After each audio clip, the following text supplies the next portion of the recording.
Hello there, welcome to Sang Chilik's One Corner and today's episode 16 regarding stamp collecting and postcard collecting. And my special guest today is Eddie Yong. Welcome there in the house. Thank you, Sahan. Okay. Thanks for having me today to talk about this island postal history.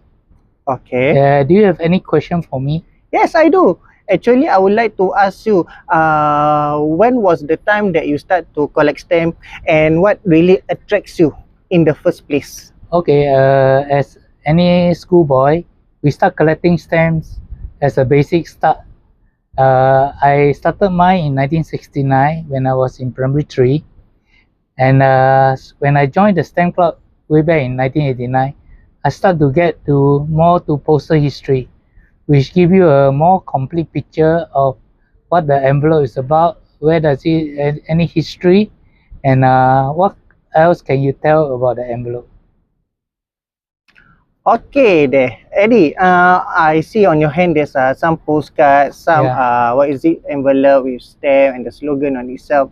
Okay, beside that, what really interests you to go even further than stamp collecting after like so many years? That really something that got into your mind to collect. Maybe I want to try something different than stamp collecting. Maybe I want to collect those envelope has postal history and postcard. What really makes you to move even further and more in depth about it? Okay, let me give you an example of this letter that was sent from the mainland to St. John's Island. If you receive a letter from a local, there's just a bird stamp with a normal cancellation. But if you look at the address, it's more interesting. That this is a St. John Island, and in Malay name is Pulau Sekijang Bandera. And then when this mail come to this island, the post office there actually sends a delivery acknowledgement, and chop is called St. John Island, and this chop is very hard to get. Unless you are at the island, you probably will not receive all this letter with the chop. Okay, and then if you go back to history, you can search the Wikipedia. You can see St. John Island has two islands. There's a St. John Island, main island, and there's a Lazarus Island. And if you go back to history, this island is actually used as a quarantine center. In the olden days, people with cholera or beriberi, they had to be quarantined on this island. And I also checked that those people who went to Hajj in the early days, when they come back to Singapore, they had to be quarantined at this island also. So there is a lot of history.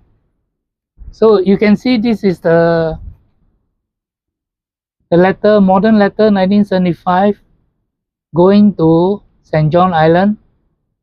And then if you look at some of the things, photograph, it complements the collecting. This is a two officer at the quarantine station, and they are recording. And below is actually a receipt for the quarantine receipt. Okay. Stop it. Continue. Okay, Eddie, can you elaborate more about the slogan on itself on the on the postcard or the envelopes? Yeah. Holding on hand. As you can see, there is a address going to St. John Island. Okay. But when this letter reached St. John, there is a receipt, acknowledgement receipt receiving. And this chop is the one that is costing a lot of money. I paid $150 for this envelope because it shows receiving at St. John Island. So this chop is very rare and it's hard to get. That's why the envelope go up to $150. Okay. And beside that, do you collect all type of stamps or just only Pacific stamps only? Yeah, I collect all sorts of postal history regarding Singapore and Malaya, but today I will more focus on the island which album that I brought along today. And another cover that I can show you is very interesting. We call it the tin can mail. And this tin can mail is actually originates from Cocos Island, which at one time belongs to Singapore. How do people from this island send and receive letter from the outside world? So what they have is a tin can where they can put all the letters they want to send into this tin can, which is watertight, and then they also receive from the ship. Also in the tin can format, that means the letter from outside world going to Cocos Island. So with this, you can get both way. You can receive letter from the outside world, and you also can send letter to the outside world through this system called the tin can mail. So I have the two letters here showing the tin can mail. But the letter actually went from Cocos Island to Perth and then out to the overseas destination. Likewise, on the Cocos Island, they also can receive mail from the outside world to Cocos Island. These cover are very rare, and main thing is that the rocky area in the around the island, the ship cannot land properly, so they got to land on the deeper part of the ocean, and then people use a boat to row to the ship, and then people on the boat will throw down this tin can with the incoming mail, and then in return they put the outgoing mail in the tin can. So letters can actually be transported inwards and also outwards. Okay, beside that, I would like to ask you about the tin can. How long does it take, and who's the one who invented the tin can of the idea?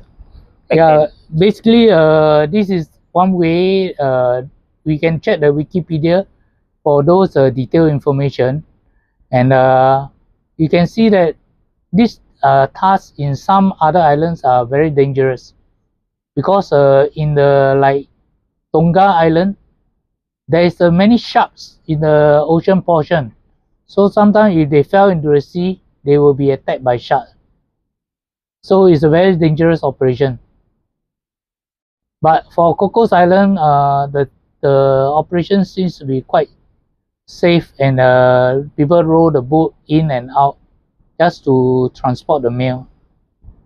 Beside that, okay, well, I got some other question. Beside that, is there any like what is it called? Post office temporary that still operate at back in the days or what, or maybe they just chop by hand, or maybe somewhere else that is convenient for them?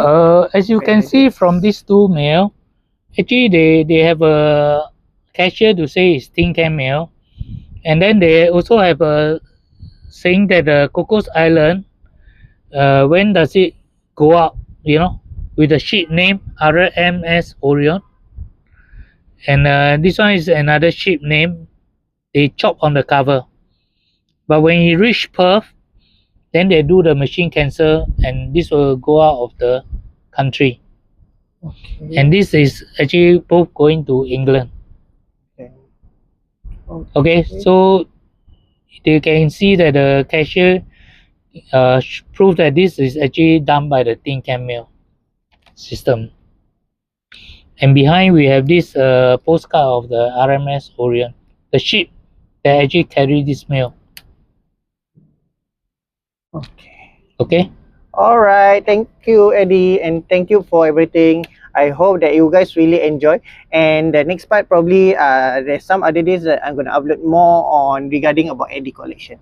Okay. Yeah. Chillax One Corner. Thank you very much for inviting me. Bye bye. Bye.